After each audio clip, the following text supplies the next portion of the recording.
everyone, and welcome back to Cooking with Chihuahua. My name is Jeffy and this is my best friend, Android the Chihuahua. Today we're going to be showing you guys how to make one of my favorite side dishes. It's super simple and you don't even have to cook it.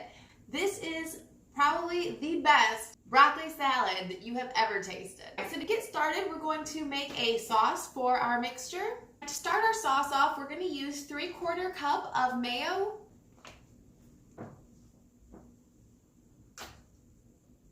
awesome. Then we're going to use a 1/4 cup of sour cream. All right, then we're going to use 3 tablespoons of sugar.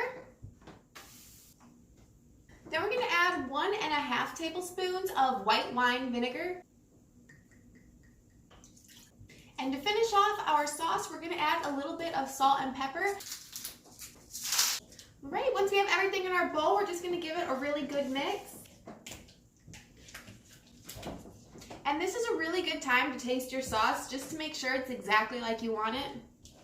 It looks kind of like a ranch, but it smells very vinegary. It's not bad, definitely tastes better once we get all of our veggies in.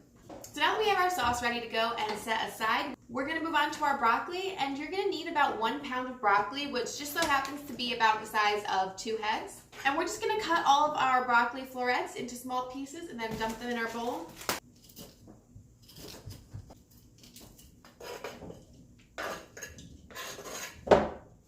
Next, we're going to dice up about 1/3 cup of red onion.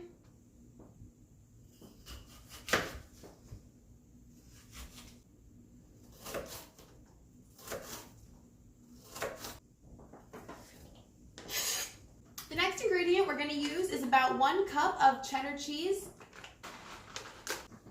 2/3 cup of dried cranberries, 1/2 cup of bacon pieces. I think we can give him one of the larger pieces. And then our final ingredient is going to be 1/2 cup of sunflower seeds, and it's better if they are salted. So our dish is almost complete. Now all we have to do is stir. So this appetizer is actually ready to eat immediately. However, it is significantly better when it's a little bit old, like 1 day old. So if you're making this for a party, I highly suggest making it the night before and just leaving it in the refrigerator overnight. And this is what our final product looks like. Well, thank you guys so much for joining us. I really hope you enjoyed this recipe. For more fun recipes, please hit that subscribe button, and we will see you next time.